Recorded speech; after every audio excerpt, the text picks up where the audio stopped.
जड़े चाषी ता बिल हल करुला हल करने भितर लंगर मुन माड़ हो लांजटा से विघ्न हो गला। प्रभुंर आज्ञा बड़ बड़ महिमा सब अच्छी आप जेड़ बड़ असुविधार पड़ता श्री राम जय राम संकट मोचन जय हनुमान कही लक्ष्मी जगमोहन लक्ष्मी द्वार बढ़ाई थे घुंगुड़ी निश्वास लक्ष्मी व्याघत है लांज हनुमान जाऊला बरुणी पहाड़ खोर्धा। नमस्कार, जय श्री महावीर।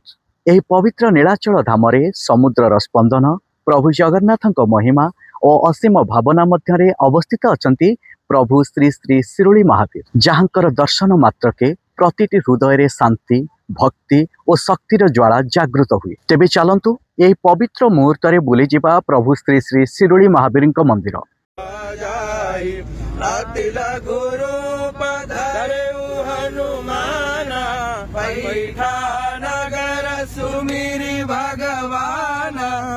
मंदिर मंदिर प्रति करे शोधा देखे जहाँ अगणित योधा।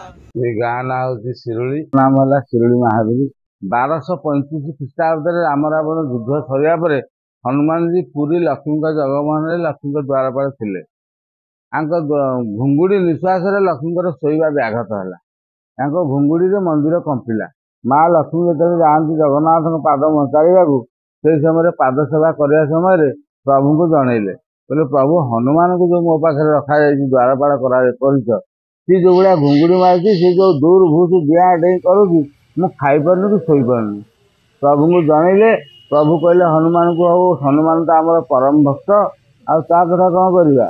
हाँ ना हनुमान जब रही मुझे अलग ठीक जी मत अलग ठीक रख ना तुम तो अन्नदाता तुम कह जो सृष्टि अन्नदाता तुम रुह एक हनुमान लक्ष्मी जगमोहन की शुणी पार्टी प्रभु माँ मो कथा कहीं आलोचना करते बोधे कौ कार्य पठेबे राम कार्य करेंगे एक आतुर तो प्रभु लक्ष्मी जी सीता सी जगन्नाथ जी राम सी ये सीताराम को भक्त से प्रभु ये पवन रूप माँ प्रभु पाखे प्रकट है श्रीमंदिर भितर प्रकट है प्रभु हनुमान को देखिए कहले हनुमान एत रात्रि कड़े आसिल ना प्रभु आपण माँ मो विषय आलोचना कर मुझे भाविली कौ कार्य कौन अच्छी कौ कार्य पठेबे कौन कर सकाशे आसी ना नहीं कार्य नुह माँ तो अशांति हो ना माँ मुझे क्षति करनी ना तो घुंगुड़ी निश्वास तो दुर्भूष माँ व्याघत हो माँ शोई पार कि खाई पार ना तो कथा कह तू कर गोटे कथा कह ना कहना प्रभु कहे मुझे करी ना तू एठार अढ़ई पाद पिछला घुंची जा ना प्रभु मुझे अढ़ई पाद घुंचीजी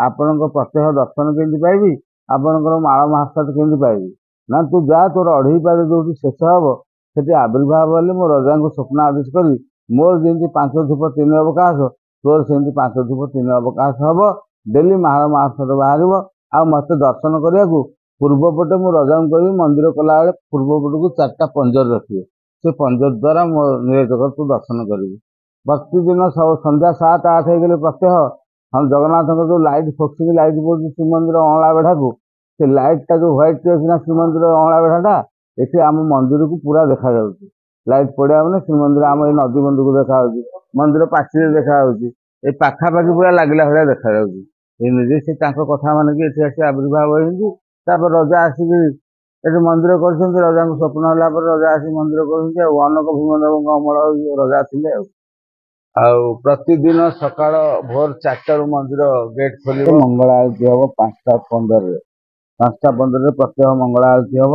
मंगल आरती पर ठाकुर बेश उल्लाघी अवकाश नीति करा ठाकुर स्नान हे बेश हे प्रत्यह जो माल मास श्रीमंदिर आगे समर्पण हम तापर पब्लिक भोगराग कर जो पर्यटन माल मास लगे मास समर्पण है से पर्यटन पब्लिक भोग हम ना यहाँ 1235 ख्रीष्टाब्द रही प्रत्यह से ठाकुर नीति हूँ सका नीति सरिया 8:30 हम बल्लभ गोपाल बल्लभ हम तापर बल्लभ सरिया 12:30 महिलम माघ स्नान हे माघ स्नान सकाल धूप हम सकाल धूप हो सारा द्विपहर धूप हम द्विपहर धूप हो सारा 2टार पहड़ हे 2टार पहड़ हो 3:30 पहड़ खोल 5:30 6टार आरती हम संध्या आरती पर 8:30 सौंधूप 9टार बड़ सिंगार 10टार पहड़ मेन बड़ यात्रा आज्ञा महाविश्व पणा संक्रांति हनुमान जयंती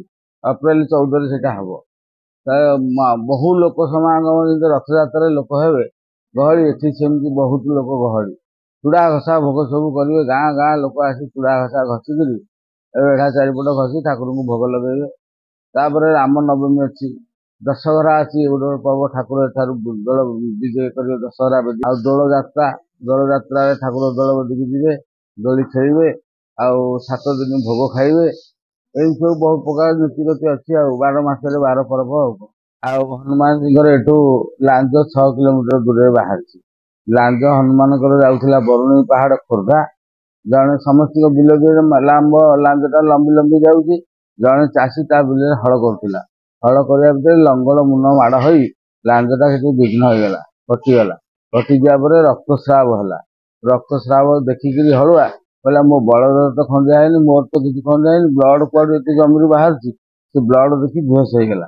ବେହୋସ ହେଇଗଲା ପରେ ହନୁମାନଜୀ ସ୍ୱପ୍ନରେ କହିଲେ, ମୋ ଲାଞ୍ଜ ଯାଉଥିଲା ବରୁଣେଇ ପାହାଡ଼ ଖୋର୍ଦ୍ଧା, ଆଉ ତୋର ଲଙ୍ଗଳ ମୁନ ମାଡ଼ ହବାରୁ ମୋ ଲାଞ୍ଜ ହେଇକି ବିଘ୍ନ ହେଇକି ରହିଲା। ତୋର ଯଦି ବିଘ୍ନ ଜାଗାରେ, କ୍ଷେତ ଜାଗାରେ ଯଦି ଭକ୍ତିଭାବ ହବ, ଏଇ କ୍ଷେତ ଜାଗାରେ ଟିକେ ଫୁଲ ପାଣି ଛିଞ୍ଚିବୁ, ଏଠି ଭୋଗରାଗ କରିବୁନୁ। ଯଦି ଭୋଗରାଗ କରିବୁ, କଳିଯୁଗରେ ଲୋକ କହିବୁ ସିଆଡେ ଲାଞ୍ଜ ଖାଉଛି ଭୋଗ, ଇଆଡେ ମୁହଁ ଖାଉଛି ଭୋଗ। କିନ୍ତୁ ବହୁତ ସେଠି ବଢିଆ ଭାବରେ ସିଷ୍ଟମ କରାହେଇଛି। ଗୋଟେ ଛାତ ପଡି ବଢିଆ ଲୋକ ଦର୍ଶନ କରିବାକୁ ପବ୍ଲିକ ଯାଉଛନ୍ତି, ଦର୍ଶନ କରୁଛନ୍ତି ଭକ୍ତମାନେ।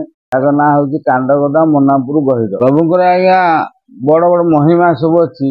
ଆପଣ ଯେଡେ ବଡ ଅସୁବିଧାରେ ପଡିଥାନ୍ତୁ, ଶ୍ରୀରାମ ଜୟ ରାମ ଜୟ ଜୟ ରାମ ସଙ୍କଟ ମୋଚନ ଜୟ ହନୁମାନ କହି ମନରେ ସ୍ମରଣ କରିଦେଲେ ସିଏ ଆପଣଙ୍କ ସଙ୍କଟ ଦୂର ହେଇଯିବ।